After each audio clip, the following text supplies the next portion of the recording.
Oh. Benjamin. Hello? Help, she's holding me prisoner. Help, please, please, please call the police. Help, help, help, I'm getting tied up in the basement.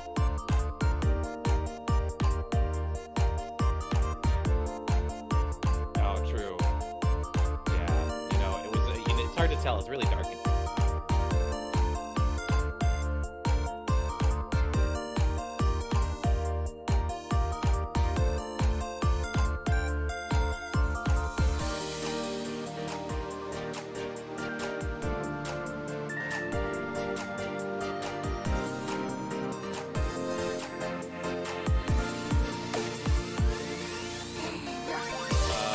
Started, so I sort of sat around, we sat around on the main stage for a little bit, and then came on over here. Big crowd today.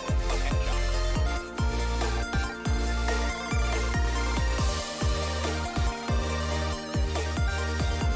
Yeah, this is year 2 for me. Probably drunk.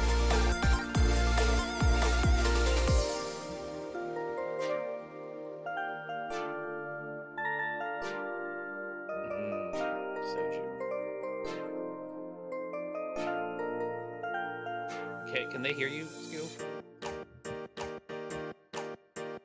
Now they can hear me! Because I was muted. You were not, though, so that's good. Okay, yeah, this is my stream. Welcome to my stream, guys. This is the Sussy Baka Fox Girl Scoo. You don't need to worry about her. I'm forever scuffed. Yeah. Doesn't matter how, VTuber 101, doesn't matter how many years you've been streaming, there's always going to be scuff. Well, it happens. It happens. I'm not used to streaming on YouTube, so I have a lot of windows open to make everything work. So I'm just kind of trying to make it there. Scuff +2. I don't have the scuff monitor on YouTube. I only have that on Twitch. So every time I fuck up on stream, my moderators type in scoof. And we're at, I think, like 42 right now. 40 times I fucked up, at least.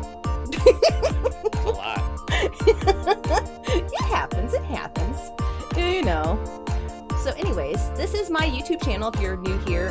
Mostly past streams, some clips and things like that. I primarily do stream on Twitch under Rokumatsuri.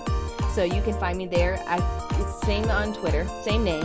Anyways, let me get us into the PowerPoint. That's what we're doing, right? The PowerPoint? I think so. I think that's what I said I agreed to. I think I said I agreed to a PowerPoint. It could just be a slideshow. Isn't that what a PowerPoint is a slideshow? Well, I mean, in a PowerPoint, would there be like some PowerPoint? Ooh, PowerPointing. I like that. I wish I could PowerPoint. Alright. It's like the opposite of maybe like PowerPoint. Maybe like a limp wrist. There we go. Anyways, if you are here, you're probably wondering how to be a VTuber. Well, I'm here to assist you with that. So you want to be a VTuber. Here is how. What? Anyways, let's go to the next panel. So what is a VTuber? A VTuber is a virtual avatar that someone may use for streaming. I have a little bit of history in here, and it's a content creator, either for Twitch, YouTube, TikTok, Facebook Live, pretty much anywhere you can make content, you could be a VTuber. Kizuna I is famously the first VTuber who rose to popularity in December 2016. She coined the term VTuber. And many people might say, like, Annoying Orange and other things are VTubers. And while they technically, I think, classify as it, VTubing itself wasn't really, like, what's the word, like, actually, like, placed into, like, what we know now today until then. Yeah, the current, like, definition of what a VTuber is definitely from her. It is 100%. And there have been people who have used avatars longer than she has, but the term and the way we see VTubing today was coined and created by Kizuna I. Great grandma right there. She doesn't look it, but she is in her 60s. Something to know about being a VTuber is that VTuber agencies exist. So you could be an independent VTuber, but most popularly we have HoloLive and VShojo being the two industry leaders currently. And there's another slide, so don't worry, I didn't forget anybody. But HoloLive started in 2017, and VShojo started in 2020. That's the best way to put it. And that's some pictures of some of their talent. We also have another one called Niji Sanji, which has the largest roster of all VTubers, and was founded in 2018. We also have some smaller groups like Kawa, Bombs, Prism, and Kawi. Kawi, cute. There we go. Right? Cute. And I'm going to go back to the other one real quick. HoloLive also has many, many subsidiaries, and to get into VTuber agencies, you do have to apply for them. And so they do very strict scrutiny on who they hire and things like that. So these are usually paying, like, positions. This is like having a full-time job with contracts. As well as a lot of basically, you can't tell people you're a VTuber when you work for a company like this because you're fully submerged into the character. So if that's a goal that you have and you want to actually get into it, this is where I would say to start. Thank you, Maury. I'll turn the music down. Thank you, thank you. It's all like, what do you want to say? Hit or miss. Isn't that all conventions, right? You either do really well, or you burn out. What is your favorite VTuber agency?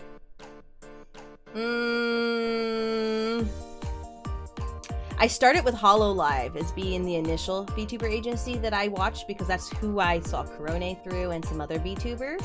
And I really do like VTubers from HoloLive. But I will have to say that I absolutely, and even though I don't have enough time to watch them, I absolutely adore Niji Sanji VTubers. Like the English ones, like Pamu Rainpuff and like Mysterious are like two of my top two favorites, which Mysterious is that... He's the orange one, right? Yeah, he's the orange one. He's the orange Power Rangers, right. I think it's super funny because like in these groups, they stream to thousands upon thousands upon thousands of people, you know? And comparatively to like a small indie VTuber like myself, you know, yeah. I get maybe 1/100th of that or less. I'd imagine way less. Way less. Okay, maybe 1/5. Maybe how huge agency VTubers are, yeah.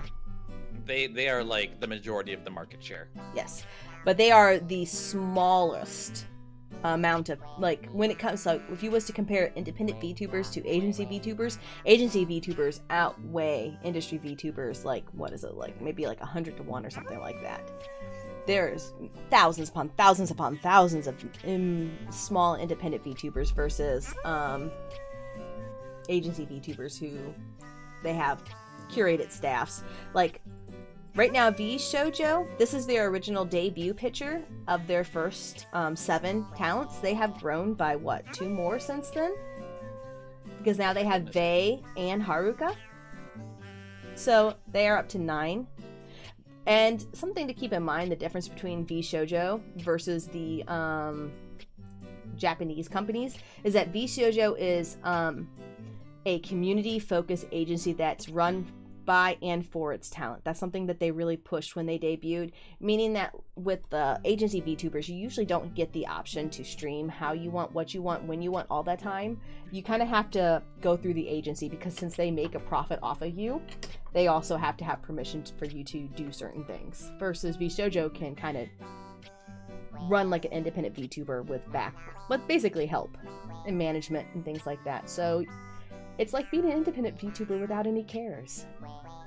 Job? You don't need no job. Just stream. Moderators? We'll provide your moderators. You want art? We'll get you art. You want a model? We'll get you a model.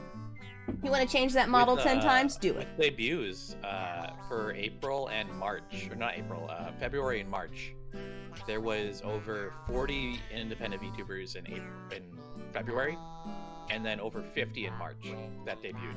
I believe that I clipped personally. And so if you think that there's like maybe like on average like 40 to 60 people debuting per month, that's a lot. It is.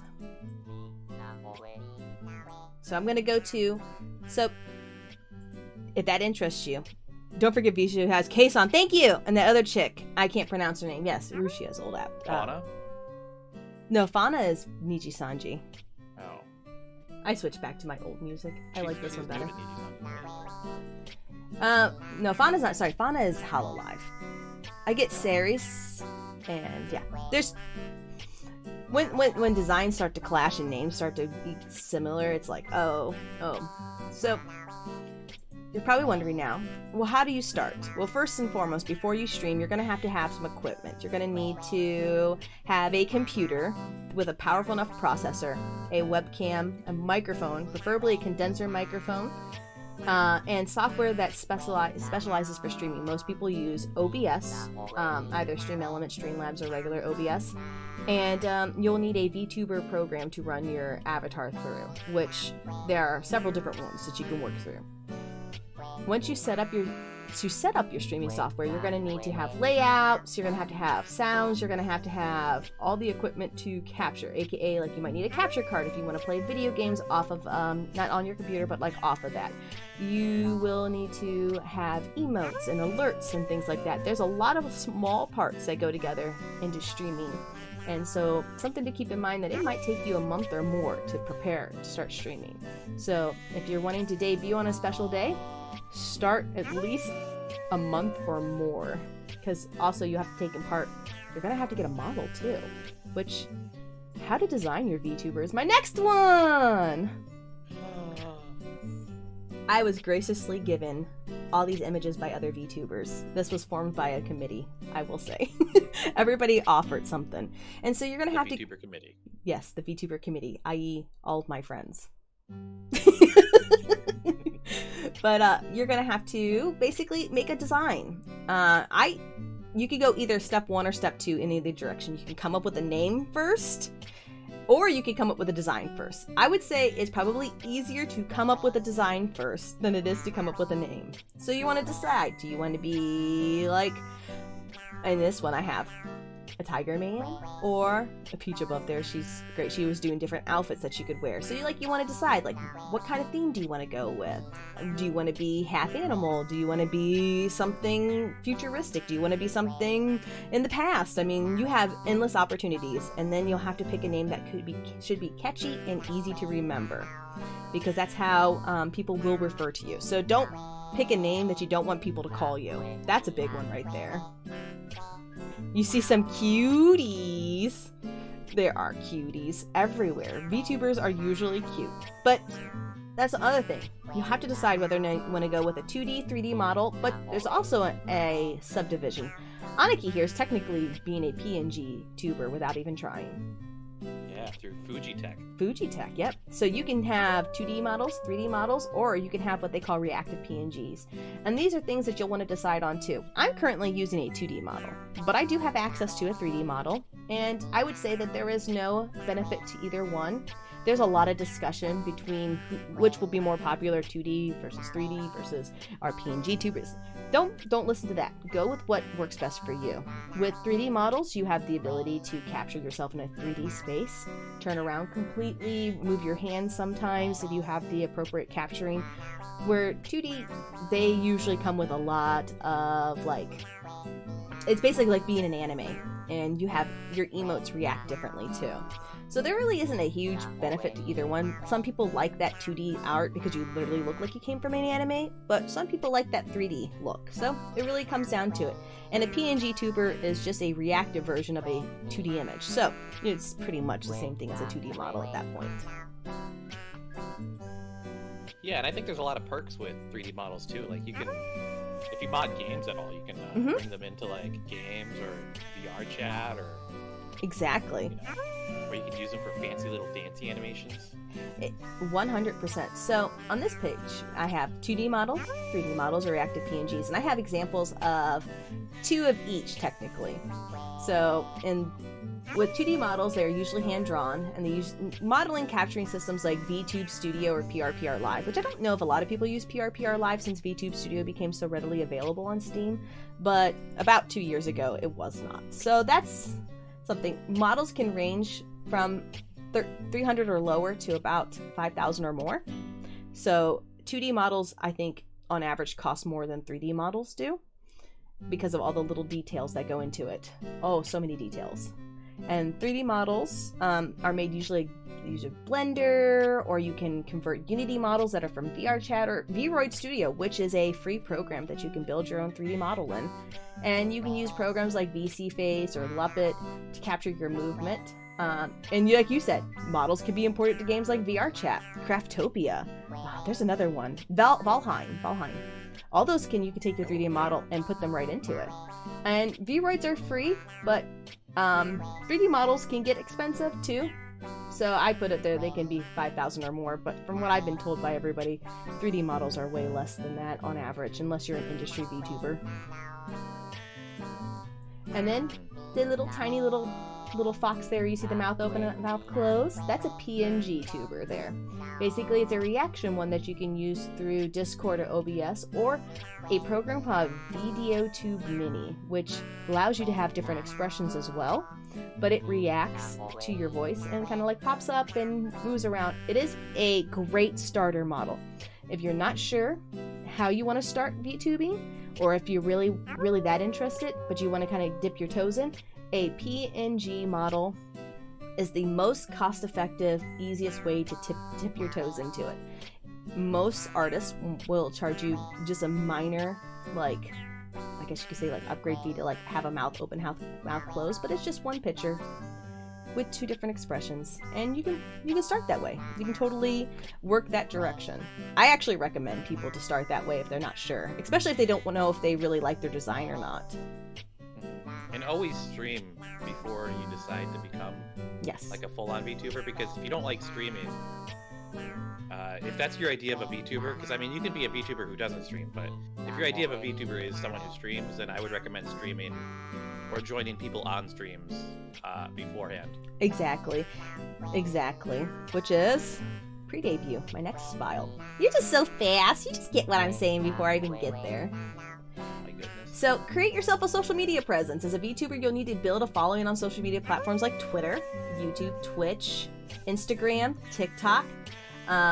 You want to start sharing content related to your character and your interests before you start VTubing as well. So you'll want to post pictures of your character. As you can see here, I have the common Twitter one where if you like 15 likes, it unlocks the image as they go. Sharing pictures, sharing schedules, your logo. These are all things that you're going to want to look into as well. But yes, definitely start streaming. I started streaming 7 months before I actually debuted as a VTuber. Oh my goodness. Yeah.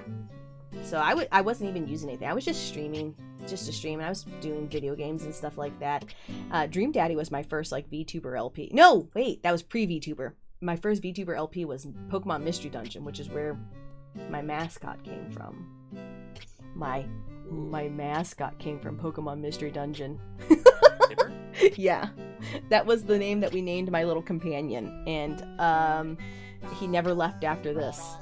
He just stayed like a virus.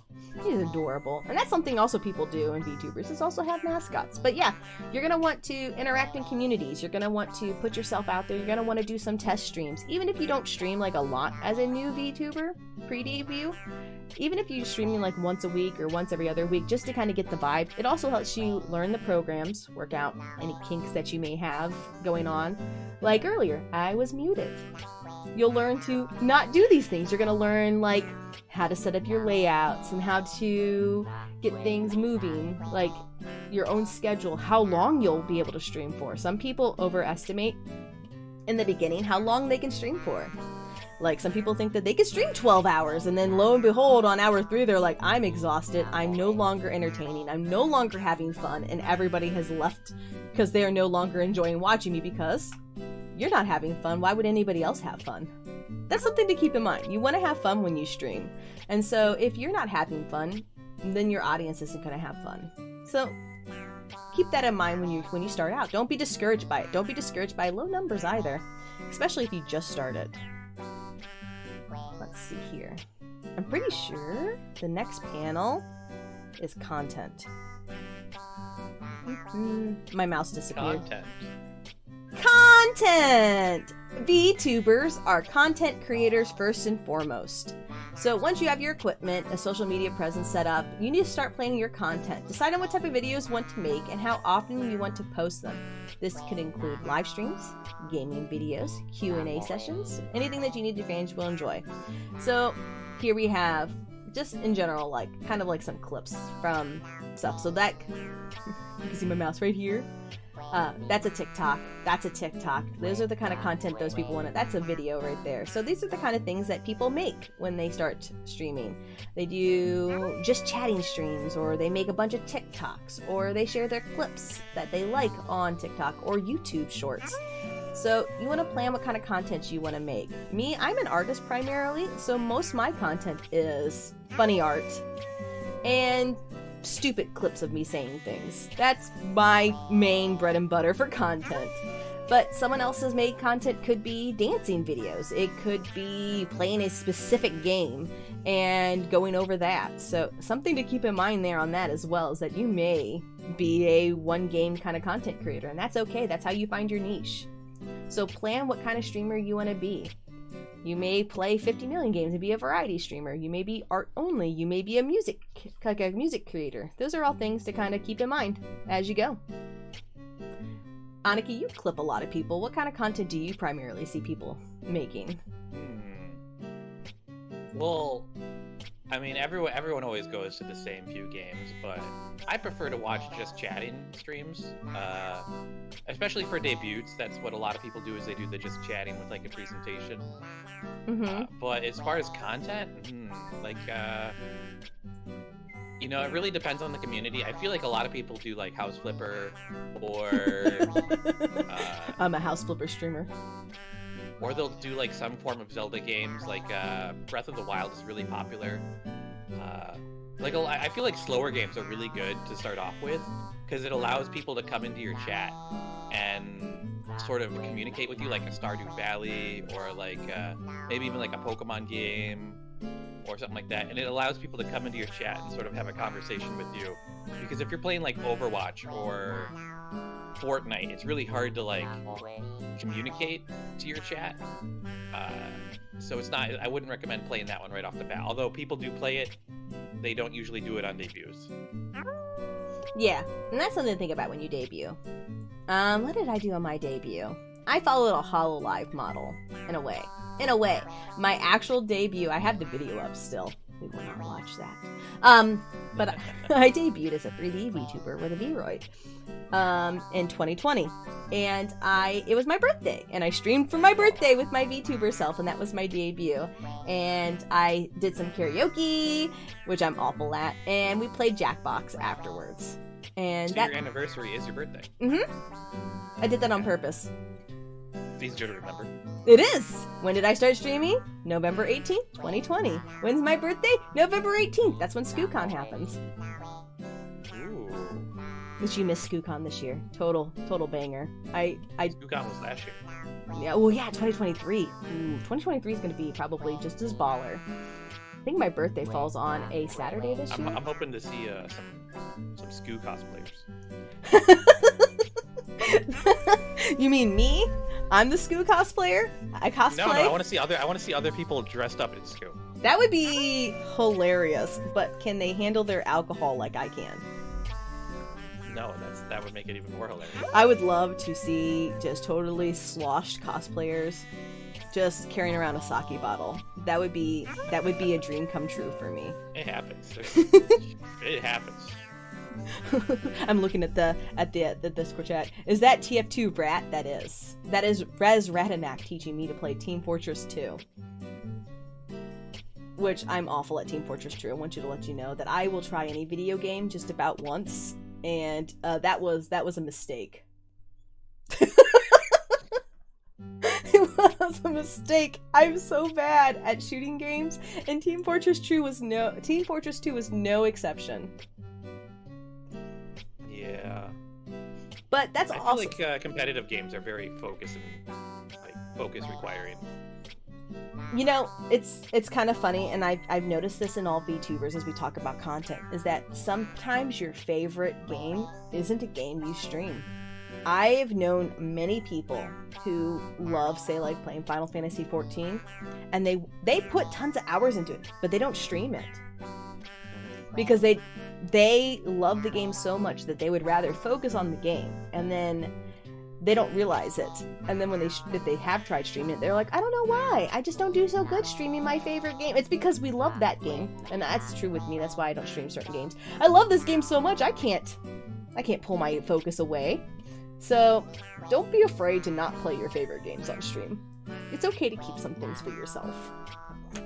I plan some games that I play off stream and some games that I plan on stream. Some games aren't good for streams either. Like, yes, I've had so many flops. like they're just a little too sussy. Yes, there are some games you can't play on streams because of services, and then there are some games that just aren't fun to play on stream. So building community is also part of planning content. As a VTuber, you want to build a community is crucial. Engage with your fans in responding to comments, hosting live streams, participating in online forums and events. Building community also means interacting with other VTubers in their communities via collabs and social media interactions. It's not clout chasing. Alright? I want to put that out there. A lot of people are like, oh, I don't talk to other VTubers because it looks like I'm clout chasing. No, it's not clout chasing. I have several dozens of friends that are VTubers. I don't think of their numbers. I don't think of them as like, oh, if I collab with this VTuber, it'll be good for me. I go, that is my friend. I want to play said game with them, or I would like to get to know this person more. So I reached out to them because I think we would have fun. And so think of it as in kindergarten playground rules. If that person has a look or a style that you think would be fun to interact with, reach out. Have fun. That's what building community is. Our communities expand and interlock with each other, and being small independent VTubers, you're gonna have a lot of crossover. And so, like, I plan like collabs all the time, and I try to invite new people to collabs because I want to also expand their network with friends too. VTubing, like I said, should primarily be fun. Primarily, even big ones. It's hard to schedule collabs. Collabs can take. It's a lot of effort. It is. So don't feel bad if you don't when you start off. If you're not in collabs like every other day, like some VTubers, it's a lot of work to get into those collabs. Like you have to. Ideally you want to know them beforehand. You want to have talked to them beforehand. You want to make sure that you vibe with them, and yes, and it's a process. You like, and just going up to someone and like saying, oh, we should collab is not it's not the best way to go about getting collabs. Interact with people on Twitter or through their Twitch chat or even Discord groups. Join Discord groups. That is a big one right there. And don't be ever like small ones. Yeah, you join small ones, and then when you're in there, you can bully Aniki the way that Aniki bullies me. One time, he threatened to feed me dog food. You don't like dog food? No, I'm not a dog. You don't want to try it? I have tried it. I don't want to do it again. You don't want that beefy flavor? No, I prefer chicken. Give me the chimkin. Chicken and rice with carrots, dog food. Peace is nice. Peace is nice. Peace is good like chicken and rice.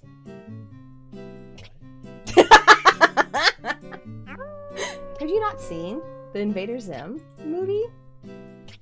Not since I was like... It's new! It's brand new! That's it. What? It's not brand new. There's no way... Literally, it's on... there is a brand new Invader Zim movie, and it's on fucking Netflix. That's it. Anaki's getting drowned. Goodbye. Okay, no! There, you can come back up for air, now that you've been punished. I don't know. That makes a lot of sense. I've been seeing, what's his name, at the voice actor for Zim at a lot of conventions last year. It makes sense that he'd be at all these events now. Right. Wow, it all comes together. All comes together. I didn't know there was a net. Honestly, I don't use Netflix. I'm gonna be real. I don't. Gosh, I don't know what to tell you. You just might have to give in and use the Netflix to watch Into the Florbus. And then you can talk to me again. So then you're muted. Goodbye. But anyways, back to building community. Also, interact with posts on Twitter. Twitter, I know we all are like, oh, Twitter's gonna die. Oh, Twitter's this, oh, this. I know. There's a lot of Twitter going on, but don't be afraid to interact on Twitter. Don't be afraid to, if someone says, hey, drop your PNG and I'll rate you. Just do it. Just be your cringy Chinubio self and interact on Twitter. Make little videos, make sound clips if you have an iPhone. Just interact. You don't have to make a big deal about it. You can say, oh my gosh, I'm a pre-debut VTuber. Here's my voice reveal. I made a certain amount. And celebrate your milestones. If you hit 600 followers, you hit 1,000 followers, you hit 2,000 followers. Celebrate your milestones and thank people. Be like, it is a group effort amongst everybody. And you should celebrate every little stage of the way. I believe it. Yeah, definitely with trends, it's really good to do trends with like video trends or, Twitter trends. Any trends you do, it's always good to help you get numbers, especially with TikTok trends. The TikTok audios, they really help. They can really boost your videos. Oh, yes. And it's okay to play into trends. It's okay to do those things. Honestly, independent VTubers who have made partner, who have large audiences, they all did it too. And something to keep in mind, like agencies like VShojo, Kawa, I think there was another one. They all hire independent VTubers who have established personalities. So you get to keep your VTuber persona and things like that. And do you think all those people just poofed one day and were like, here I am? No, they followed these steps too. They built their Twitter presences.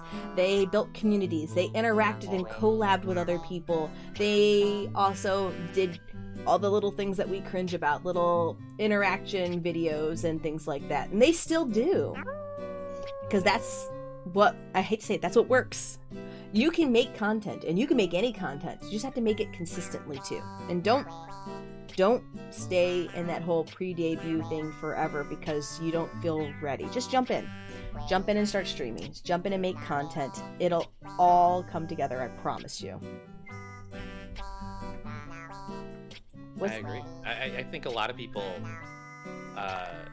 This is one thing that irks me just a little bit is people will leave their debut days in their Twitter title for months after they've debuted.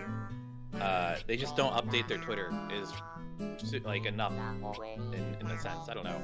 Like some people only do Twitter for when they really have to, oh, I'm doing a big stream here, and then they'll only touch it like once every 3 weeks. You should be touching it a little bit more, in my sense. I wouldn't say you have to touch it daily, but I would say that you would benefit from touching your Twitter daily, or your TikTok, yes, or your Instagram, however you're pulling your audience in. I have not used Instagram to pull an audience in, but I have known many VTubers who use Instagram as a way to promote themselves. I know some VTubers who only use TikTok. You feel cold out. But you do. And it's okay to schedule tweets. Think about this. I did this for 3 weeks and it worked. And then I forgot because the ADHD took me and then I forget to do it. But schedule out a tweet a day. Could be, hey, it's Wednesday, my dudes, and post just like a thing. It could be art of your character. Be a frog. It could be a frog. It could be just like, I saw this frog. I want you to see this frog. It could literally just be nonsense. You could literally just, you bless you. Take care. It could literally just be nonsense. Like, of one of the more popular independent VTubers, Fifi. Fifi just posts bullshit every day. That's it. Yeah, you don't have to post anything serious. You can just post art, or you can just post, clips or. Usually it's better to post engagement bait, something you want a call to action for people to respond to you, because that'll get you the most engagement. Same thing with at the end of a YouTube video, you want a call to engagement. Yeah. Call to action. Always, and this is kind of going back to planning your content. Always make sure that you're not relying 100% on your audience to provide your content, but also making sure that your audience wants to engage with your content. So stand-up comedians will call out to the audience and make fun of people. Singers will also walk down to the audience and sometimes high five or take things, you know. They are still performing, and it's still their performance. It's whatever they're providing their content, but they still make sure to make eye contact or take that shirt from that fan or make somebody's fun of somebody's big nose, you know? They still reach out and engage the audience. And so that is something you should keep in mind too. As a VTuber, you are a performer first and foremost. Whether you are a meta VTuber who performs in the 100% characterization, like in character version, or you're just an out of character, this is just an avatar that I like. Like, I have friends who don't, and I'm guilty of this too. I just VTube as myself in an avatar for the most part. Have fun, just be dumb and have a good time. But then there are people who are like, I am a interdimensional traveler who came to the Earth, and now I'm streaming to my fans, and they play that gimmick. But they're still interacting with their audience. You gotta do it. You can sit there and never talk when you stream, or you could talk to yourself and somebody will respond. Just make sure you say things that people want to talk to you about too. You know, if you're just like, oh man, this wall is green, it's a green wall green. Or you could say, you know, this wall looks like boogers. Does anybody else see boogers? I think I see boogers. Yeah, the more you talk, the better for streams, definitely. Definitely. The number one cutoff for new VTubers that they struggle with is learning how to talk to themselves and being comfortable with it. I talk to myself all day. I make weird noises all day outside of VTubing. And that translates. VTubers make weird noises in general. They do. They do. And don't be afraid, like I said, to lean into your cringy side. If you can make pop noises really well, make a redeem on Twitch, and make pop noises. So just like key in on things that you like. If you make a funny noise, it's okay to make it a redeem. People will redeem these things and say, oh wow, you make a funny noise, and then they'll keep redeeming them. Or word phrases, like, you know, you can make redeems for people to ask you to say certain things, or like the ada stuff, or good boy, good girl, or insults, or degradations and phrases. Exactly. You can have things, interactive things. These are all things to keep in mind. And this is all the stuff that goes in VTubing. This is all set up. You want to, like, when you haven't gotten an affiliate yet, you don't get to have channel point redeems right away. You have to reach the whatever streaming service to get monetization for the affiliate version. You'll have to work for that. You'll have to have a certain follower amount. You'll have to have a certain, like, viewer count or hour count or something like that in order to have these interactables, especially on Twitch. But once you hit that, you know, and that's where the hardest part is hitting that. Don't give up. It took me a year to get affiliate. And I'm hilarious. I don't know why it took so long. I'm still not affiliate. See, it takes a lot of work. You have to put a lot of hours into these things, and it's a hobby first and foremost for a lot of us. And then we get to reap the benefits of working so hard. That's kind of how it comes down to. What's my next page, which is monetization. Which, the scariest one. Once you build a following, you can start monetizing on your content through ad revenue, sponsorships, merchandise sales. You also consider joining a VTuber agency that can help you secure these opportunities. And that's something that you have to work in. I only used HoloLive and VShojo merch to kind of show you what merch looks like, which is t-shirts or stuffed animals or body pillows or posters and things like that. Joining those... Body pillow when? There's a furry version. I don't want the furry version. I'm working on the actual version. I'm working on it. I just keep getting distracted. I have a merch store. I've sold a sticker. Oh, that's how it goes. I have t-shirts, glasses, shirts, all sorts of stuff. I use Teespring. Teespring's a good one. When it comes with merch specifically, I've tried using Redbubble, I've tried using Spreadshirt, I've tried using all these different, like, you know, services provided merch stores. I'm not too fond of them, you know, when it comes to sticker quality. I would say you're better off using, like, Sticker app and making your own stickers, because you'll not only get them for cheaper, but you'll also get higher quality ones too. You'll have to mail them out yourself and do all that kind of stuff, but definitely they'll look and feel a lot better. I will say I did Teespring stickers are really nice actually, and they have multiple different types. You just have to make sure your image is good quality. Ooh, something to keep in mind, if you are not an artist and not making your merch yourself, but you have to hire somebody, make sure you let them know that you would like to sell it as merch. Not every artist will let you sell their art, even if it's your character, even if it's your commission. They still have the rights to that art for monetization purposes. So make sure you ask, do you enforce a commercial like fee? License, yeah. Like, will you allow me to put this on a t-shirt and sell it? All these things here were designed by artists with commercialization behind the purpose. Like that Haruka body pillow right there. They hired an artist. They paid them for commercial rights to sell that. In my experience, it's usually been about like, like usually I feel like it's like a $10 to $50 fee, depending on the price of the commission. I think it's usually like a good rule of thumb is like 50% for like of the commission price for your licensing fee if someone intends to use the copyright for it to like sell it as merch. So if you get like a commission that's like $50, then it's like $25 to get the license for it as well. It all depends too on the artist. I charge way more than that for licensing, but then I also expect you to use it on more than just one item, to use it like in publications and things like that, not just for merch. So when I sell a licensing fee, it's like it's probably above and beyond just, I'm gonna put this on a shirt, can I sell it as a shirt? It'll probably like you're going to be using it as an official art, or you're going to be using it part of a logo, or it might be part of a video production or things like that. So it all depends. Every artist is different. Some artists will charge you a lot. Some won't charge you as much at all.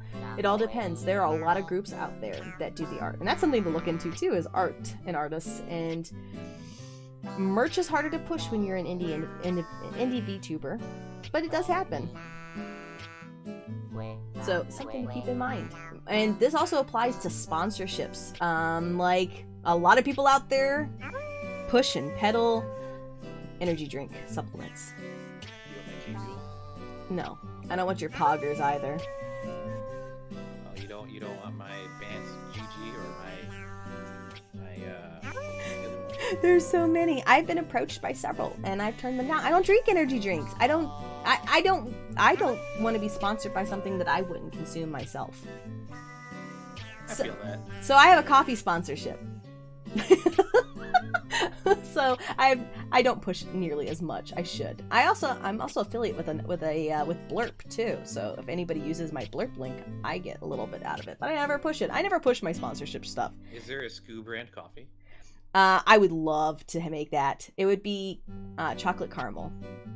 SKU in the morning. More like SKU on the go. It's 11 on the go. Yeah. That sounds wrong. It's SKU down your leg eventually. No. But those are things to look into. And sponsorships also include getting free games and doing that as well. Or Stream Elements sponsorships where they say, hey, you promote HelloFresh, you play Raid Shadow Legends, and we will pay you for every sign up, for every link clicked, for every person who plays the game up to a certain level. Those are sponsorships you can do, and they do pay out. They work. You just have to really, really push it. And sometimes you have to push it so hard that people are like, will you shut up about Raid Shadow Legends? But would you? Would you like to use my Raid Shadow Legends link and play it up to level 6 so that I can get $10? Are you my real friend? No, I'm only online. But these are things that also count as monetization, which you can get those before you're an affiliate too, doing sponsorships. Also, keygens, like certain companies will allow you to play their games early and things like that, and making like specialized content. So those are ways that you can also monetize on your VTubing self. You know, these are things to think about. people think that collabs and working with other VTubers, you should get a cut if you're on their channel and stuff like that. But I think that's kind of, once again, kind of clout chasing, and it's going to put you in that danger zone of no one's going to want to work with you.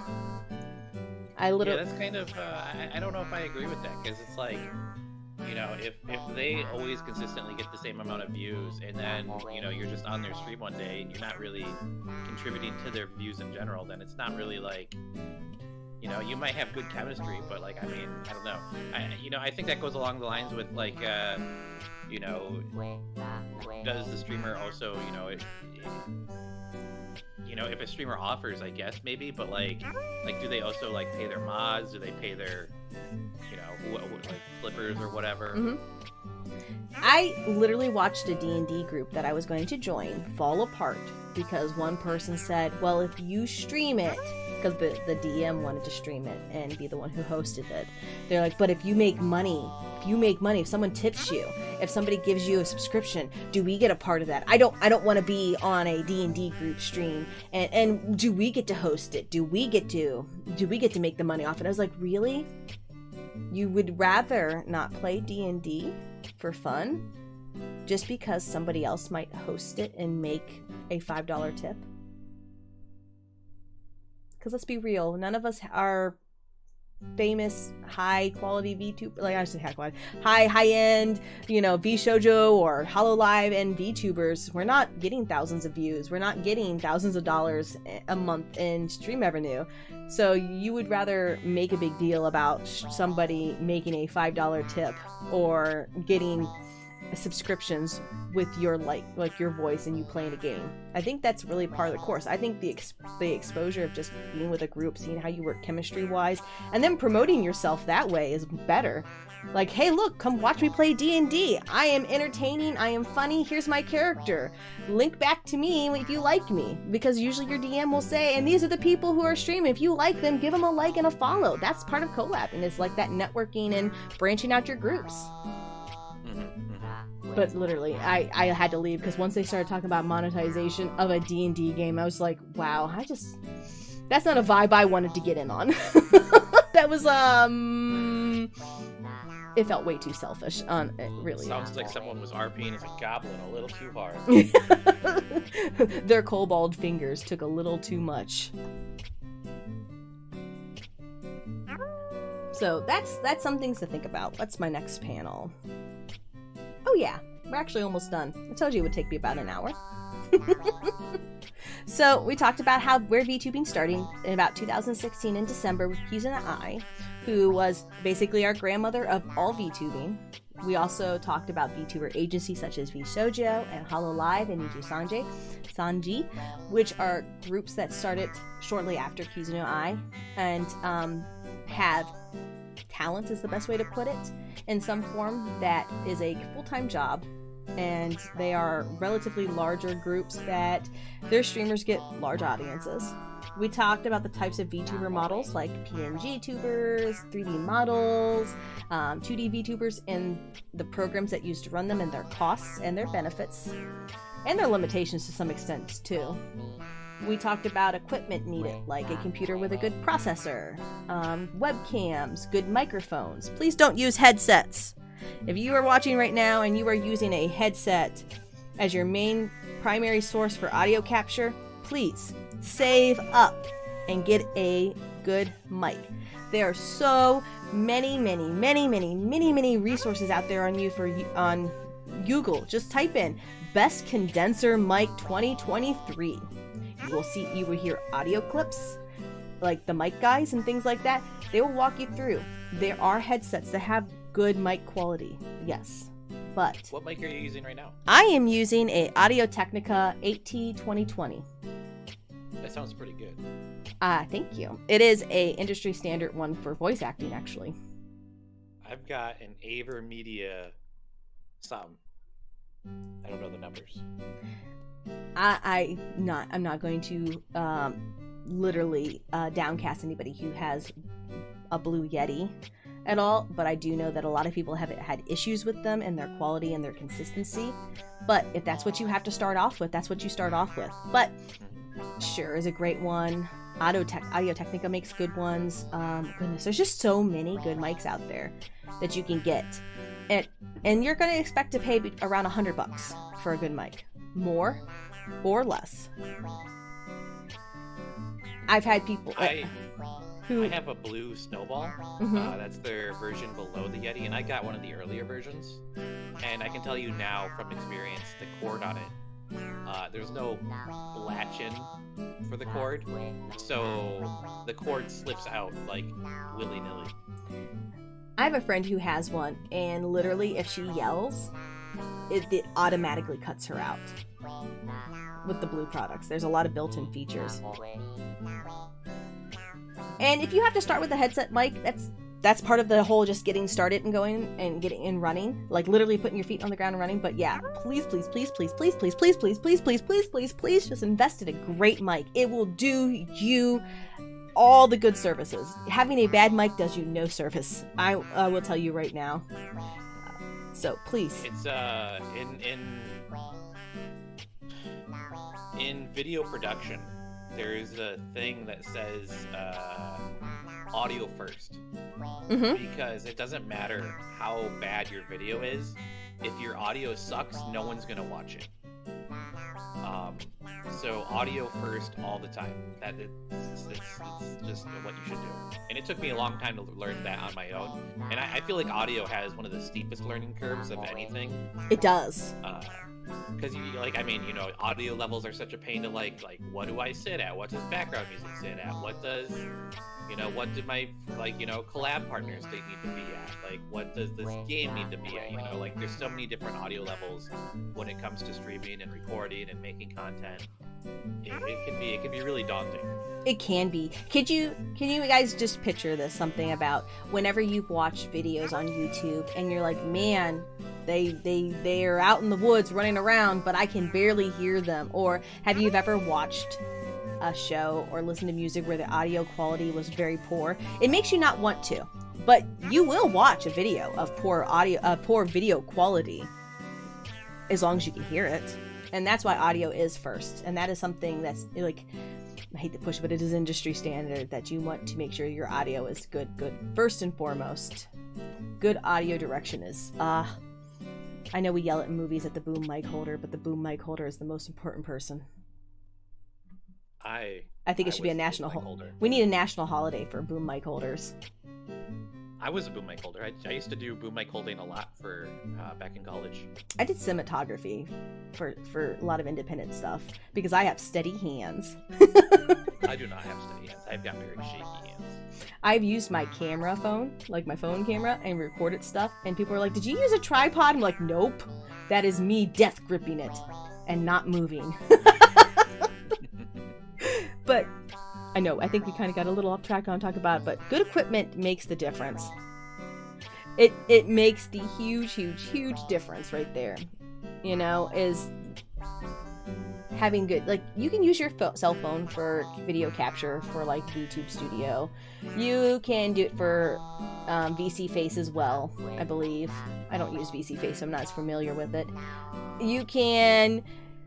I'm using a laptop. You can use a laptop to stream and have multiple monitors and things like that. You can get away with some things, but one thing you never want to skimp on is your mic.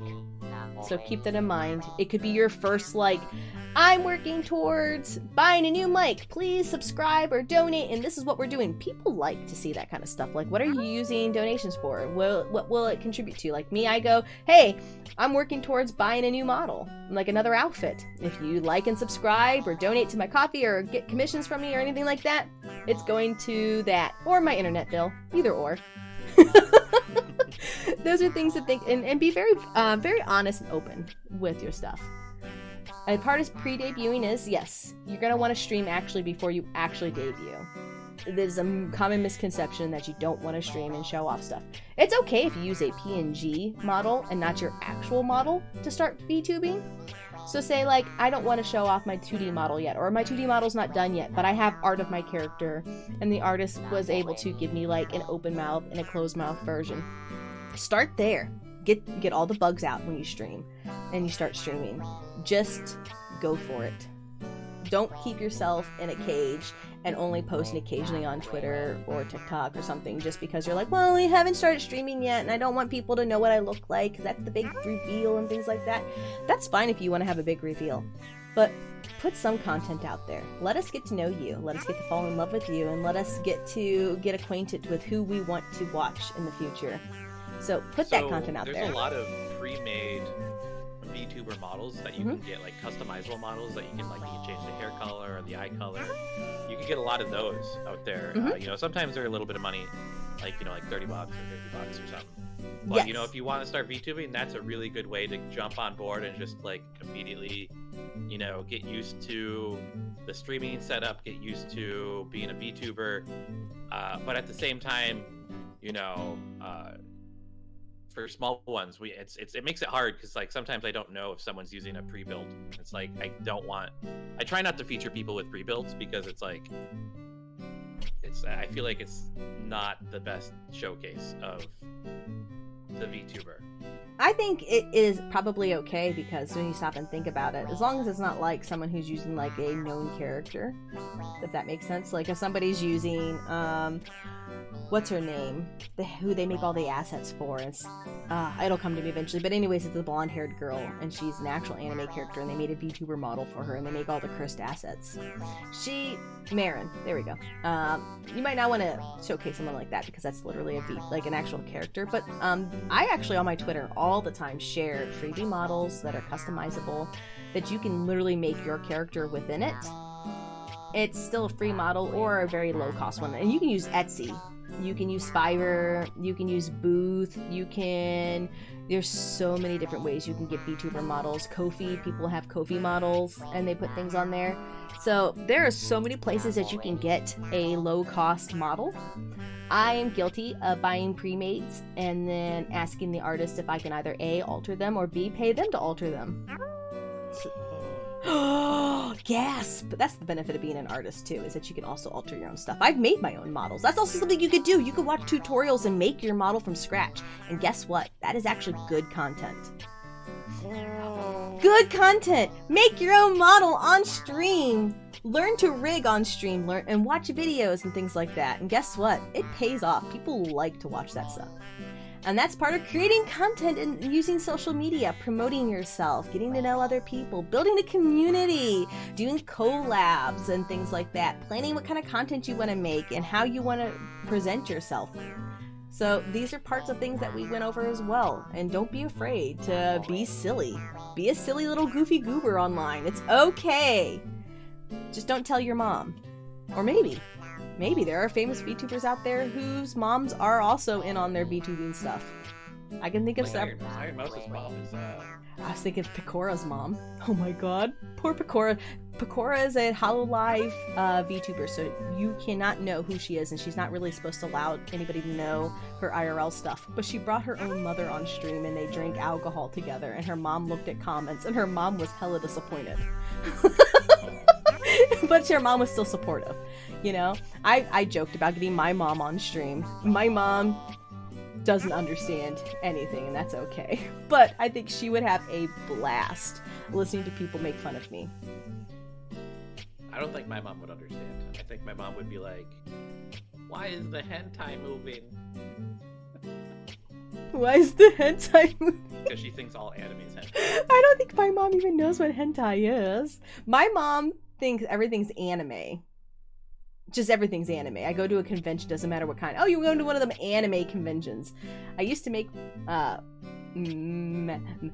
mascot furry outfits, and my mom was like, "Oh, that's that anime. It's that animal anime stuff." You just got your werewolves, aren't you? So yeah, you can get your family involved and make good content that way too. We should do a mom reveal reaction video. That's your next small ones questioner thing. How did your mom react, and did you get a capture of it? I've seen some VTubers who Man. So not all VTubers like to stay as VTubers, like on stream at all times. Some of them will, hop into their IRL form.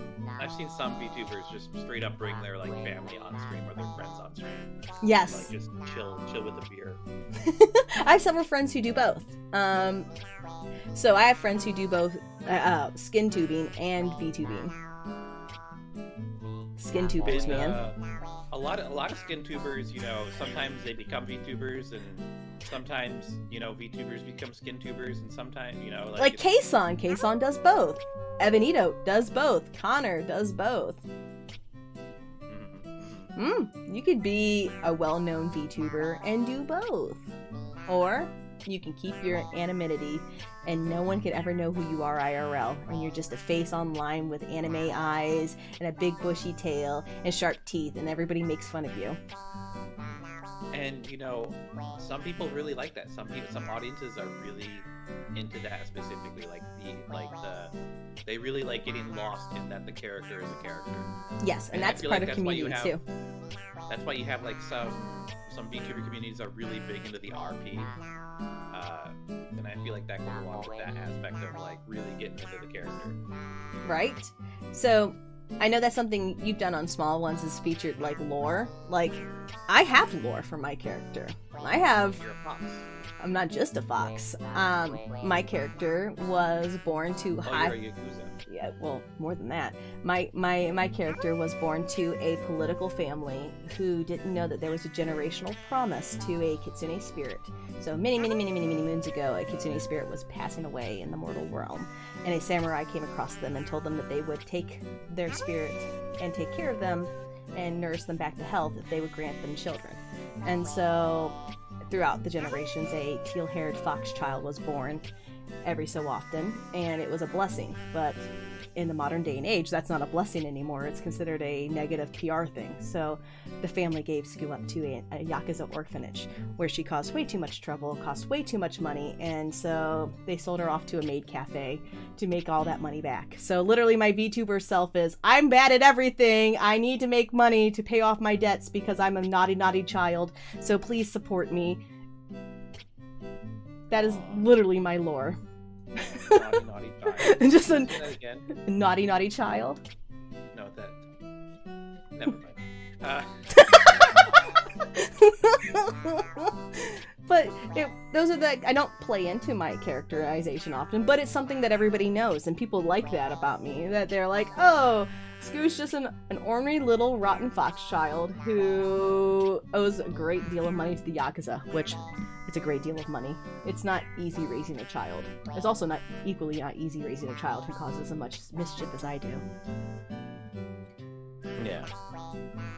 But there's other VTubers who don't have lore. They just start streaming. There are VTubers who have such extensive lore, and like Iron Mouse's lore is huge. All the HoloLive characters, their lore is pretty big too. That's the appeal to also agency VTubers, is that you get to actually be the character, and you don't have to go over your stinky IRL self. Yeah. So we ready for some questions, maybe? Oh, and then the last one was monetization, how to get to affiliate and how to make money and things like that, and sponsorships. But that was the last one we went over. So yeah, we can do some Q&A. Let me go to the last panel, which is my image credits of everybody that you've seen here today. Make the money. Yeah. All these people need to make $1 million. You can find all of these people on Twitch under these names. They were featured in here some way, somehow. So you can like and subscribe to their channels. So for Small Ones, I normally, when I tag people in the videos, I usually tag their Twitter.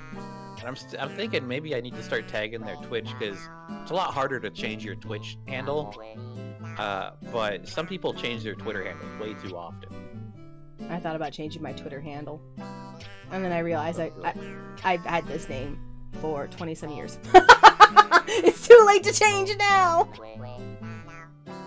And you can change your Twitter handle whenever you want, by the way. You don't have to be like Sku and stick with it. I changed my Twitter handle maybe in like 2020. Well, I mean, I didn't really use Twitter before that, but like in general, I changed like my online persona name. If that makes sense. That does make sense. I literally just celebrate 14 years on Twitter this month. Oh my goodness. I think it's been almost that for me. I don't think it's 14. I think I'm close to like 10 though. I don't know. I've just been creeping about the internet as Skookumhime, a fox girl, for years and years and years now. And so it honestly made sense to just continue on. Believe it or not, actually, I wasn't going to use Skookumhime as my VTuber name or my VTuber persona. I was actually going to create a completely different character and everything with a completely different name. And then I was receiving some help setting up my YouTube account, and they just titled it Skoo Posting, and then started using Skoo stuff in my things, and like they were helping with videos and stuff. And like, oh, I guess I'm stuck. It's too late now. You're scoot. I was skooed. I was skooed into it. Oh man. What a scooey situation. Actually, that's something that I know you don't have a lot of knowledge on, but my community has something called a Skootionary. It's a dictionary full of Skoo-ized words, and there are some funny ones in there. Did you hear a cat? I can't. I have my mic headset on. I can't hear. I heard a cat. He's probably outside the door crying. Meow. He's so pathetic. I love him so much. He's like, Mother, please, do not abandon me. Let me sit on your lap. And he's like, don't be a VTuber, be a cat lover. He's a relatively large Maine Coon mix, so he's a lot of baby, and he's a better door than a window. So when he sits on my lap, like, he covers up half of whatever I'm doing. Oh my goodness. Yeah. And then he's bossy, and he rubs into the mic, so you hear thump, thump, thump. So he's not allowed in here when I stream because he can't behave. So if anyone has any questions, feel free to ask some questions. If you're in Skoo's chat or if you're in the Discord, feel free to ask some questions. To go over Small One's aspect with when it comes to after you've become the VTuber, that's sort of where Small Ones comes into play. So with Small Ones, you know, we clip small VTubers, independent VTubers, and we, you know, shine a light on them in highlight reels of, the monthly variety or debut reels or in any sort of video. We've done a bunch of different types of videos at this point. You know, sometimes we'll do like a video specific for like a VTuber's debut or, something more, like a group thing, like VTuber Confessions, where it's like, everyone answers a few of the same questions, and it's like, a community effort. But yeah, so it's with Small Ones, it's I go out there and I hunt people down, and I use Twitter. Twitter's the easiest way for me to hunt people down. I'm sure, I really think there are some Instagram specific VTubers, believe it or not, that because there's more VTubers on Twitch than there's going to be VTubers that, like, there's more VTubers on Twitch than there are on Twitter and there are on Instagram. But I guarantee you that there are VTubers that don't have both Instagram and Twitter because of, like, social dynamics and whatnot. Like a lot of, like, some people don't even use Twitter, it's just it's not ingrained into them, but they'll stream every day still. It's very interesting. It is. And also people stream on YouTube like we are right now too. And there's benefits to both. And I just want to kind of go over that really, really quick, because I know that's going to be probably a question, is which streaming service do you want to put your platform on? And I'm going to sit there and say that each streaming service has a benefit. Each streaming service has a benefit to stream on. Twitch is going to be your most interactive. So when you hit affiliate, you have channel points. There are so many add-ins and things like that that are Twitch native. So you can have like sound blurps, or you can have things on your OBS that triggers when someone raids you and it shows a clip of the person that's raiding you. There are so many add-ons for Twitch, and Twitch, I would say, by far is the most popular place for independent VTubers to go to. But it can be daunting to get affiliate. And it can be daunting to get, like, notifications show up for people and things like that. Twitch has a host of its own issues. The revenue split is not as great on Twitch as it is on YouTube. So those are things to keep in mind. Versus YouTube, we have limited interactions, but you hit a larger audience because everybody has a YouTube account. Think about this. Everybody has a YouTube account because everybody watches YouTube. So you're going to have more people have access to you who don't need to make an account to follow you. But you have to have, I think, 1,000 subscribers and so many hours of people watching your videos and content. That includes past content and shorts too, but you have to have so much in order to get that affiliate with them, and then people can start subscribing to your channel and stuff. But you don't have interactions, but you have a larger audience, and YouTube saves your videos automatically, so you don't have to be like, I gotta download my Twitch video, it's been 2 weeks, oh no. No, just be an Amazon Prime subscriber, like Amazon Prime, and then they last for 2 months. That's one thing I will say about the differences between Twitch and YouTube, is that content on Twitch is more disposable. So if you're doing streams that you don't feel like you really want to keep around all that long, like, you know, let's say you're just playing Stardew Valley, you know, nonstop for like a month, like having that up on a YouTube, probably not going to do you much good. But so having that on Twitch, you know, it's good. You know, it's a lot more.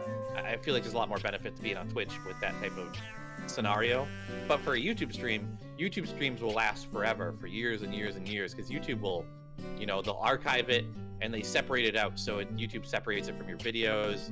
So I would really recommend that you think of YouTube as Twitch as like a disposable area of like, oh, I can stream on Twitch, and this content might not be the most interesting to watch, and, you know, I can be a little bit lazy and scuff. And then with YouTube, you know, maybe focus on some more of like the benchmark things, like this is my, you know, X amount of followers stream, or this is my anniversary, or this is my, you know, any type of benchmark activity that you're doing, something that you think is important, that your community will like and want to watch over and over again in the future. That's exactly why I'm streaming on YouTube today, is because A, it will automatically keep this for people to watch in the future, but also B, everybody has an account for YouTube, but also C, we wouldn't be bombarded with interactables. Because it's a pain to also disconnect certain services. So it was definitely, I want people to watch this. I want this for prosperity, and yes, Twitch is not always for prosperity purposes. You know, you can go to a big VTuber and want to see stuff, and all you're going to be able to find is clips. Clips last forever on Twitch, and clips is a big thing about communities is on Twitch is clips. You can make clips on YouTube, but those clips, I believe, go on to the Clippers channel and not the streamers channel. But you can find clips, and there's a lot of people who literally just make clips of YouTubers all day. No, the clips will stay on your channel. Do they? I've never been clipped on YouTube, so I don't know. Oh, and there's also YouTube Live. Clips. Yeah, YouTube clips are a mess. They don't go anywhere. They don't go on to the Clippers channel, and they don't go onto the streamers channel. They just go out into the public. They go into a void of that as a URL and will never be seen again. Okay, see, clipping on YouTube is not as big of a deal, but the Clippers do exist. Yeah, someone in my YouTube chat, boo, give us fart redeems, because we have fart redeems on Twitch. Sorry, here. There's your fart. You know, YouTube is making a lot of progress. I think YouTube is going to be, there's going to be a lot of, you know, YouTube is definitely trying to copy Twitch a little bit here and there. I think YouTube will start adding in more stuff like this. You know, I think YouTube's already tried implementing like a raid type feature, and, you know, they're copying clips. Like they want this content.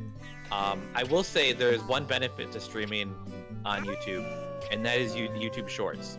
So on the mobile app for YouTube, if you go to that, there is a YouTube Create button, and if you use that to make a YouTube short, it will make a short from your YouTube stream. And the benefit to that is that because they're using the YouTube platform to create the short, YouTube wants to push that, and so you can get a lot more views on your shorts from YouTube streams. Yes. Than re-uploads.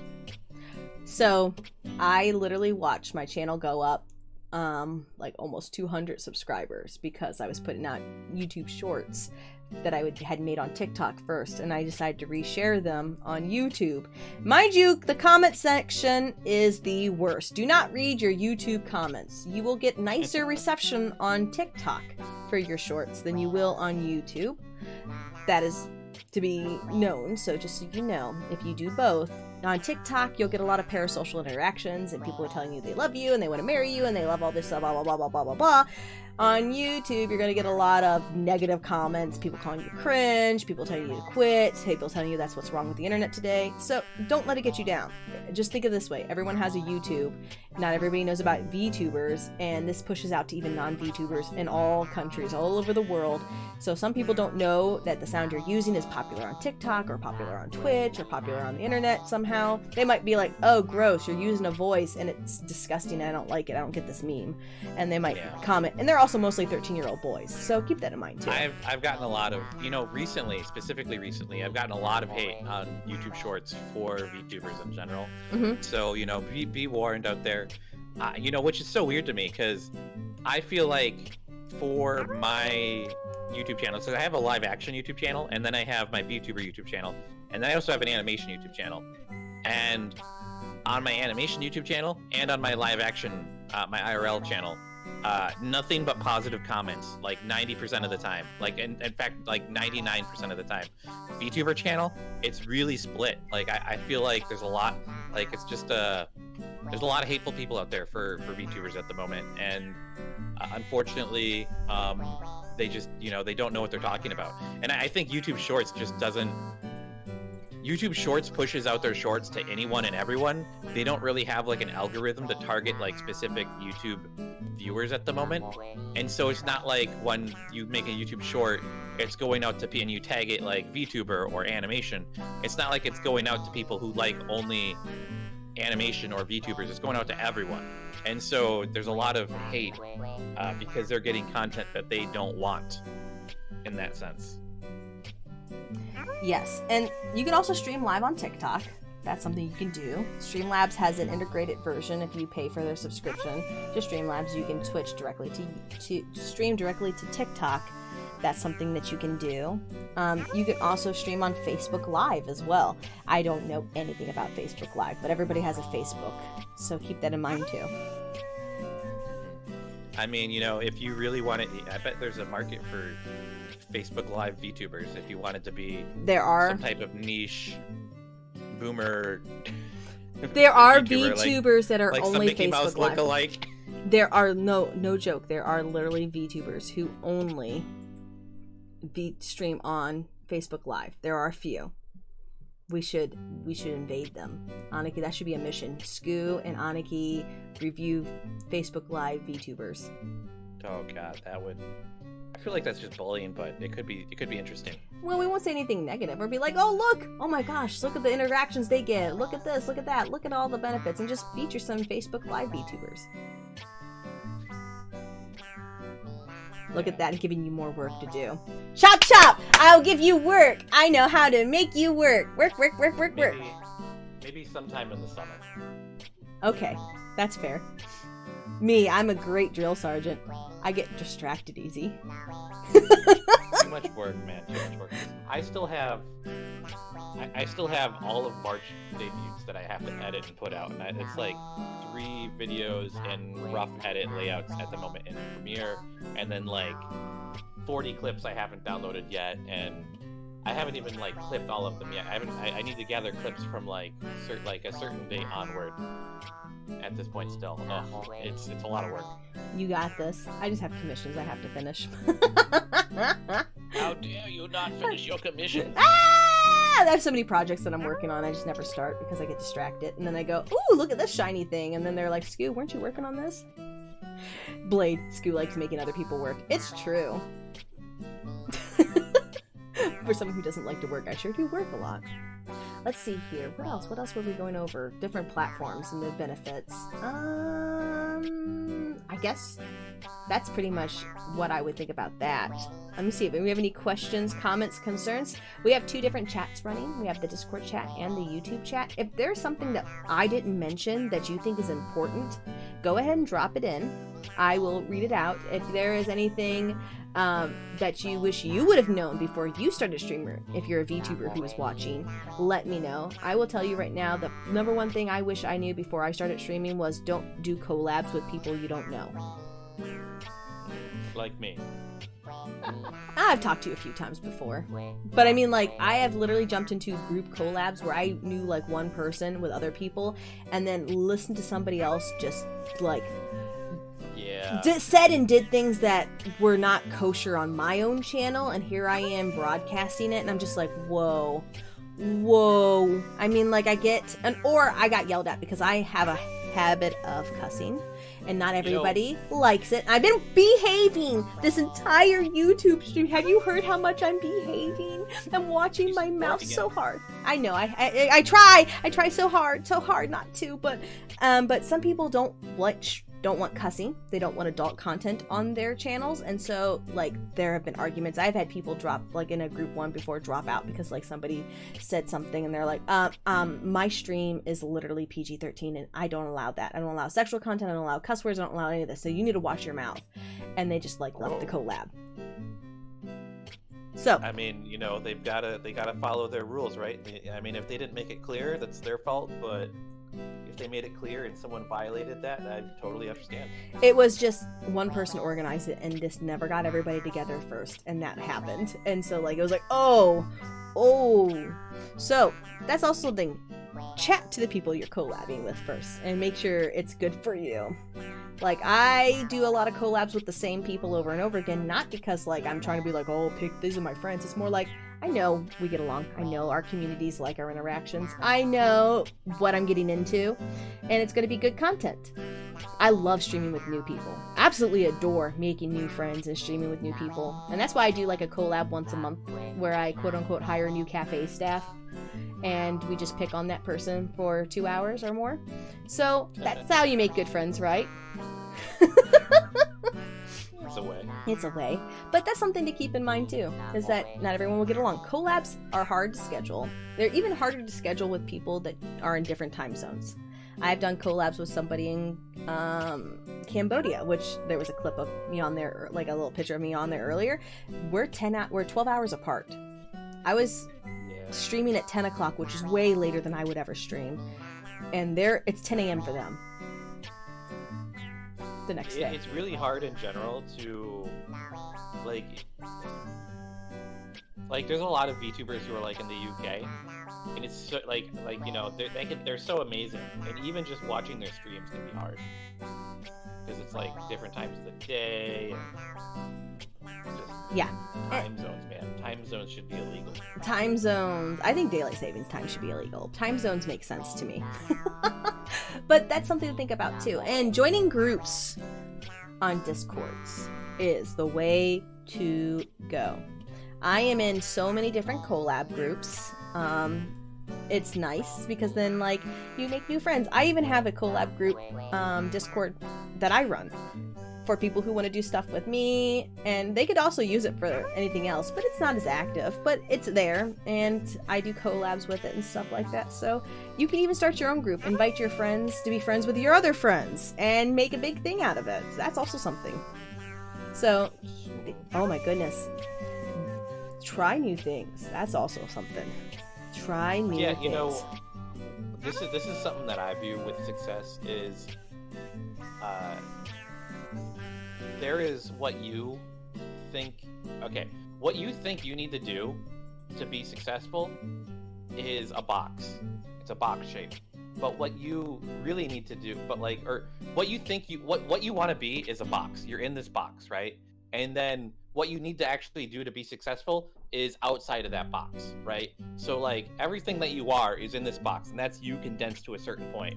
But like you need to break out of that shell, out of that box, and really like be in scenarios, pushing yourselves to like do new things and meet new people and do all these certain sort of things to really expand, you know, not just, you know, as a content creator, but as a person. And you know, this could be, you know, like I'm a VTuber and I play XYZ, and that's what I am in this box, right? But then outside of that box is like there's karaoke streams, there's collabs, there's different types of games, there's you know, all sorts of different things. Yes. And number one comment I see online on Twitter is, I'm an introvert and I don't know how to make friends. I don't know how to talk to people. Or the joke of, want to do a collab, ask for new friends. Never messages them. I know it's really hard. I know a lot of people are really shy. And I know that you're afraid someone might judge you or might think you're bugging them or whatever. But I 100% want to let you know, everyone feels to that degree some way, somehow. All right, most streamers are actually introverts. Most streamers don't want to go out. They like people coming to them in a controlled environment where they can have fun and content create the way that they're comfortable.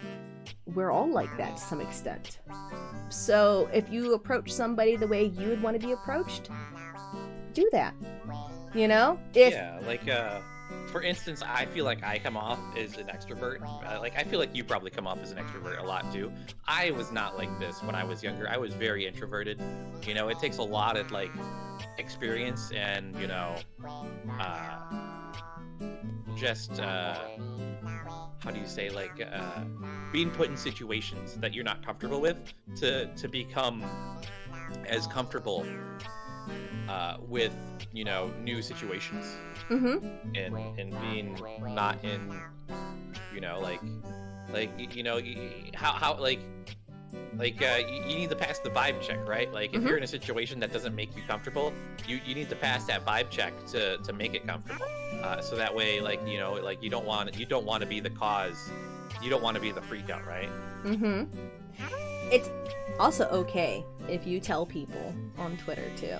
They're like, I want to collab with you someday. Just message me. Invite somebody.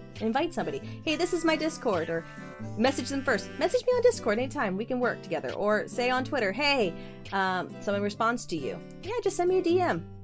You don't have to be the first person to contact. You can have somebody else. And I know we're all introverted to some extent, but I gotta tell you, if someone says, hey, just send me a DM, I feel a lot more comfortable messaging somebody first if they give me that permission. It feels less like I'm intruding on someone's personal space. Never DM me. I'm joking. I'm doing it right now. I'm on my twitter.com. No. I'm blasting you. No, if you DM me, I'll explode and I'll die and I won't be able to live, Scoo. Too late. I'm on twitter.com right now. Death of a man right here. I'm murdering someone live on youtube.com. All right, small ones. Oh, we follow each I'm gonna other. call the police. Don't make me call the police on you. I don't want to have to do it. Is that the greatest fear, that they're gonna call the police on you for DMing to ask for a collab? Maybe. Oh, Or man. people, I think a lot of people are afraid of rejection. It's okay to be rejected. It is okay to be rejected. I want you to know this. It is. It's, you know, it's okay to fail too. That's how you learn. with small ones, you know, there's some VTubers who don't want to be on small ones, and that's perfectly fine. You know, some people don't want to have, you know, the social spotlight shined on them in particular, and that makes sense. You know, sometimes, you know, people feel like, you know, their content is their content and they don't want it to be in, you know, highlight reels or whatever. Same thing goes with, like, you know, maybe they, you know, like, I could definitely see, like, you know,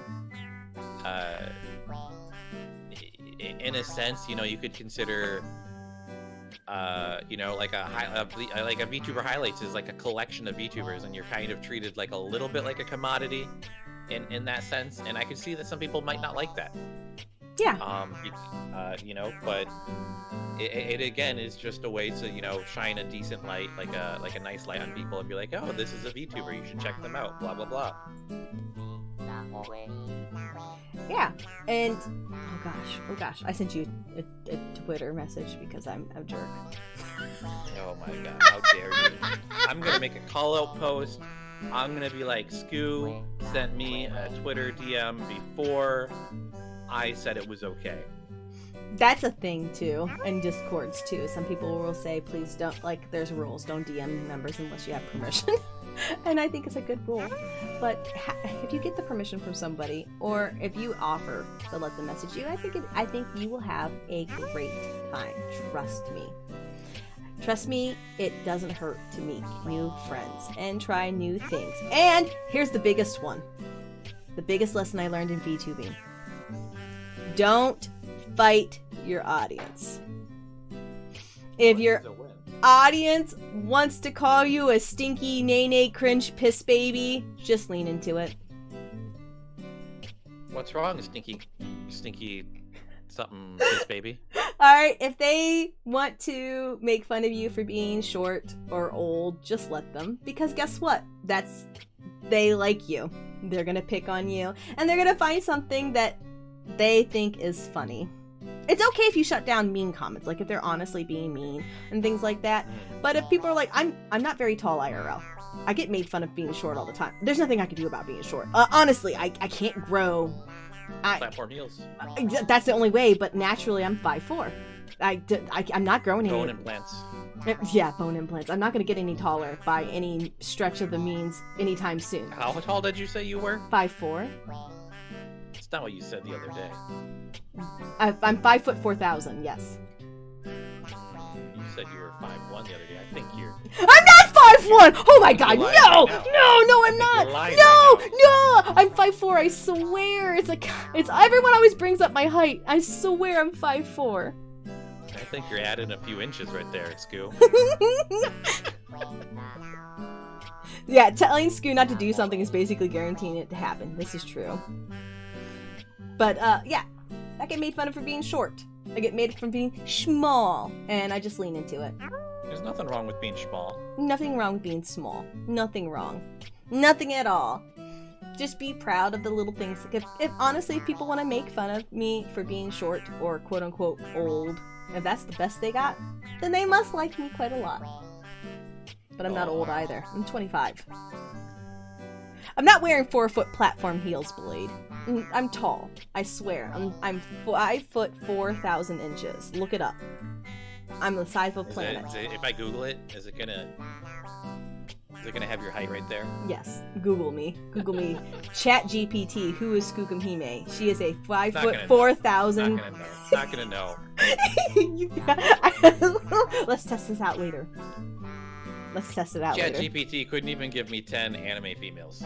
It did! You just didn't want to accept that Goku is a beautiful woman. I think ChatGPT did a great job. I mean, 110%. I support it. I don't even know what's going on with that. I'm gonna be...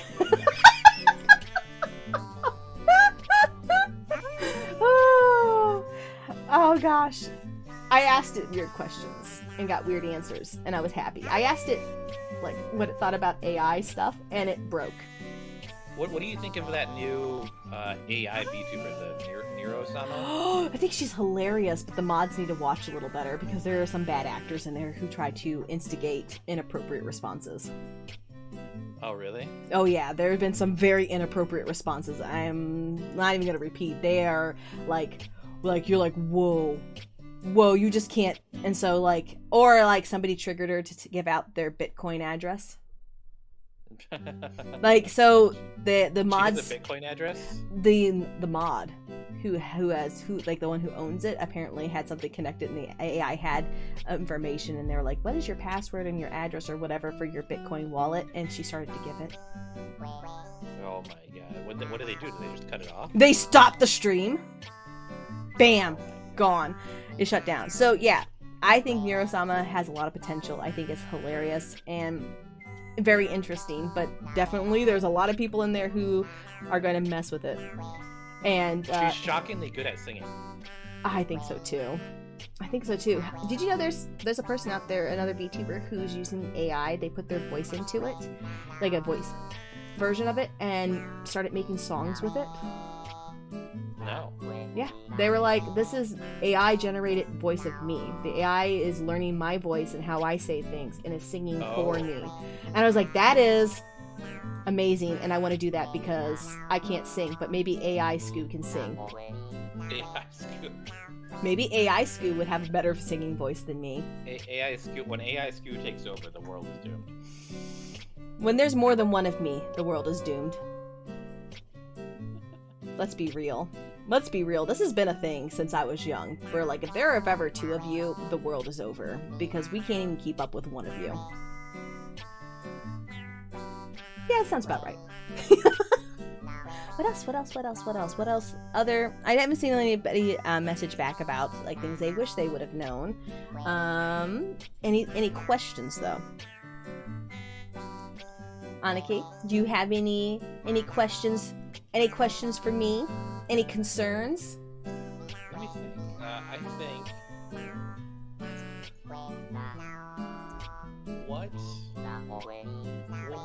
What are the perks of being in an agency versus being independent? What do agencies offer? Agencies offer a year-long contract on average of you working for them. They provide you with a model, sometimes the computer parts and things to stream. They provide you the platform and all of your advertisement and promotions, so you don't have to promote yourself. They also provide the merch and anything that you can need monetarily wise that you couldn't get before. Like, I believe they also offer stipends for video games and things like that. And also help you with management, like when to stream, how long to stream, what to stream when, and things like that. Those are the benefits. So basically, it's like going into work. You have a manager. Your talent manager says, here's some games you put in that you wanted to play. Here's some days I think you should play them. And we'll get your schedule going with the agency. We'll put some promotions and some things out there. We'll start working with that and go from there. Because, like, for a while, I think HoloLive couldn't stream Capcom-based games because they didn't have a license through Capcom to play them. Oh. So you have to put applications in. Yeah. Oh, well, think about it this way. I think it was somebody who was playing Death Stranding or Metal Gear Solid or something like that, and it was Picor, and her streams got taken down because they didn't have the rights to stream that stuff. Which is something as a private, like, independent VTuber you don't think about, because we just play what we want, what we can afford, and things like that. But we're not monetizing on a company level. I'm pretty sure that if you were an LTD or an actual company and you were streaming, you would face a lot more issues. But as an independent VTuber, you're one sole person working under the entity of your streaming platform. You know, I feel like that makes a lot of sense for why agency VTubers, they stream a lot of independent games like Jump King or Stardew Valley. Same thing with Minecraft. Yeah. Because it's just more available to them in the terms of licensing. Because, like, I doubt Minecraft cares if, if fucking anyone plays their games. Microsoft would loves that. Keep playing it. I mean, you can even use Minecraft music DMCA free as your background, which is something I wanted to bring up. Following DMCA laws, the digital, millennial, copyright, whatever. Make sure as a new VTuber, if you have background music, that it is DMCA royalty free. Because Twitch and YouTube and everyone else will shut you down. You have to make sure you have the rights to these things. Even as an independent VTuber, you still have to have the rights to the music you play. And for that aspect, there is a YouTube sound library. If you want more than the YouTube sound library, I use Epidemic Sound for my vlogs. That's a good one. It's like $30 a month, but they have way more songs than the YouTube sound library, and they will also give you stems. So if you just want, stems and audio are like when you have a song, all of the different parts of the music are put onto different audio tracks, and those are called stems. And so you can just get an instrumental version. You can get you can take out the guitars, you can take out the bass, you can do all this stuff, if you want to make it sound more background music-y versus like a full-fledged song.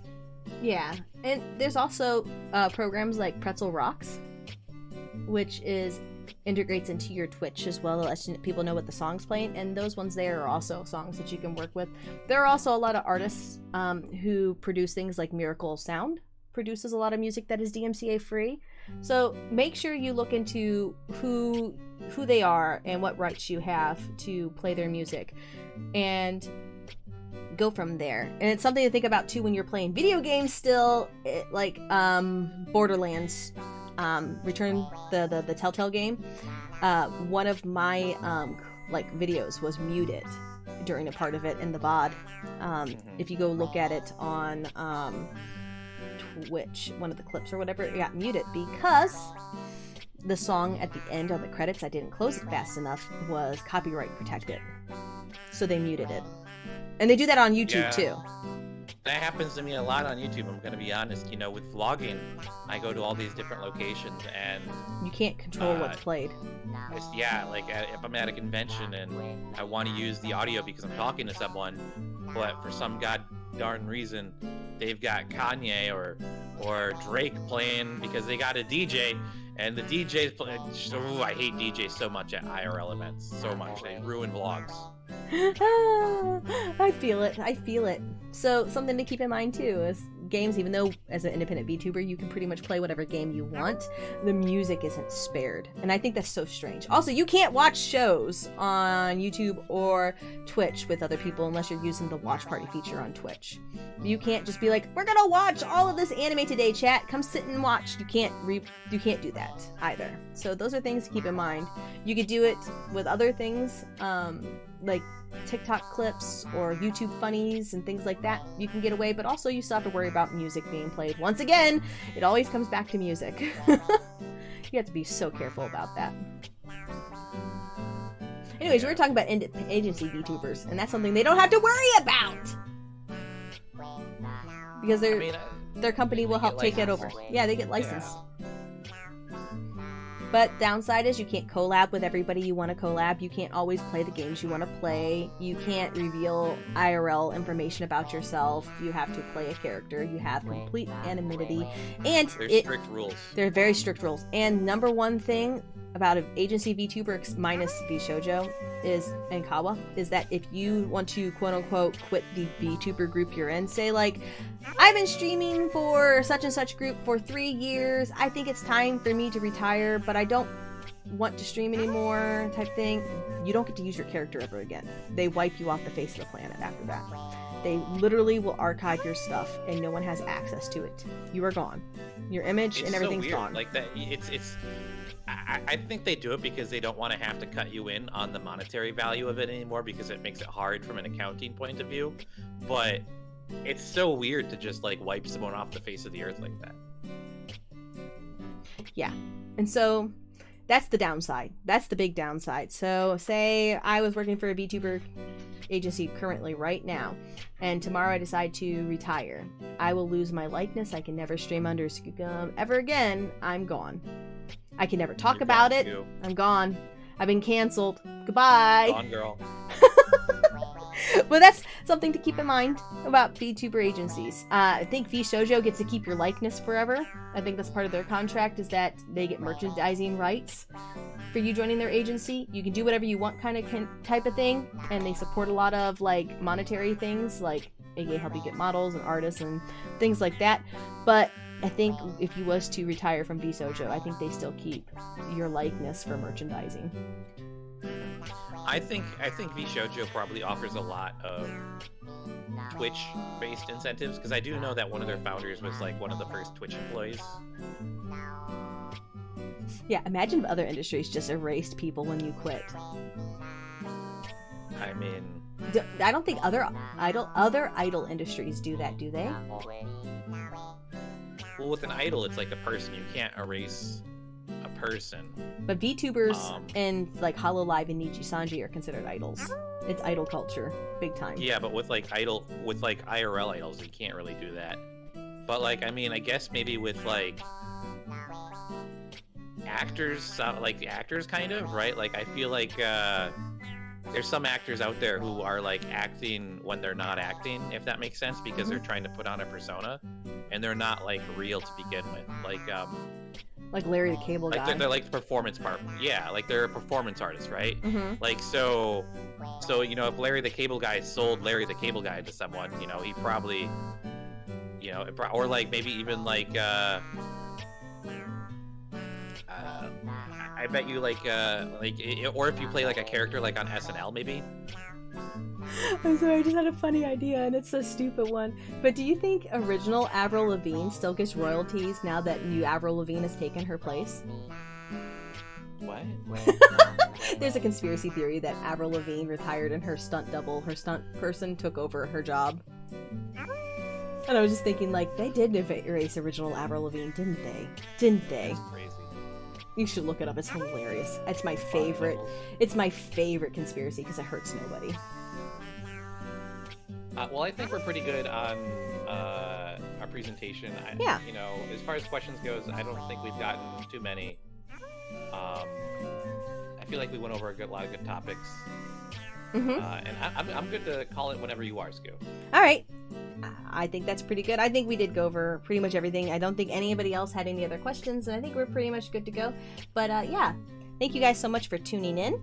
Thank you so much for listening and hanging out either on the YouTube chat or the Discord. This VOD will be available, so if you just tuned in now or want to see the beginning, it should pretty much instantly you can go back and watch through it, or it'll just replay if you stay in here. I can't remember. And yeah, well, we will see you around. My my normal streaming section is usually on Twitch at Skookumhime. Same name as the Twitter. You can find me there. Aniki, you can find you under Small Ones with an SMOLL. Right? Yep, with an O. Small with an O. Small with the O. Enjoy Rokumatsuri, and you guys have a wonderful rest of your day. Any parting words before I close this down? Be sure to like and subscribe to Skookumhime, and yeah. I promise that I'm much more gremlin on my actual stream. I've been behaving today. She's been a good girl. I'm gonna get ice cream! I'm not sharing it with you, though. You're going to jail. No! Alright, guys. We'll see you later. Bye! Bye.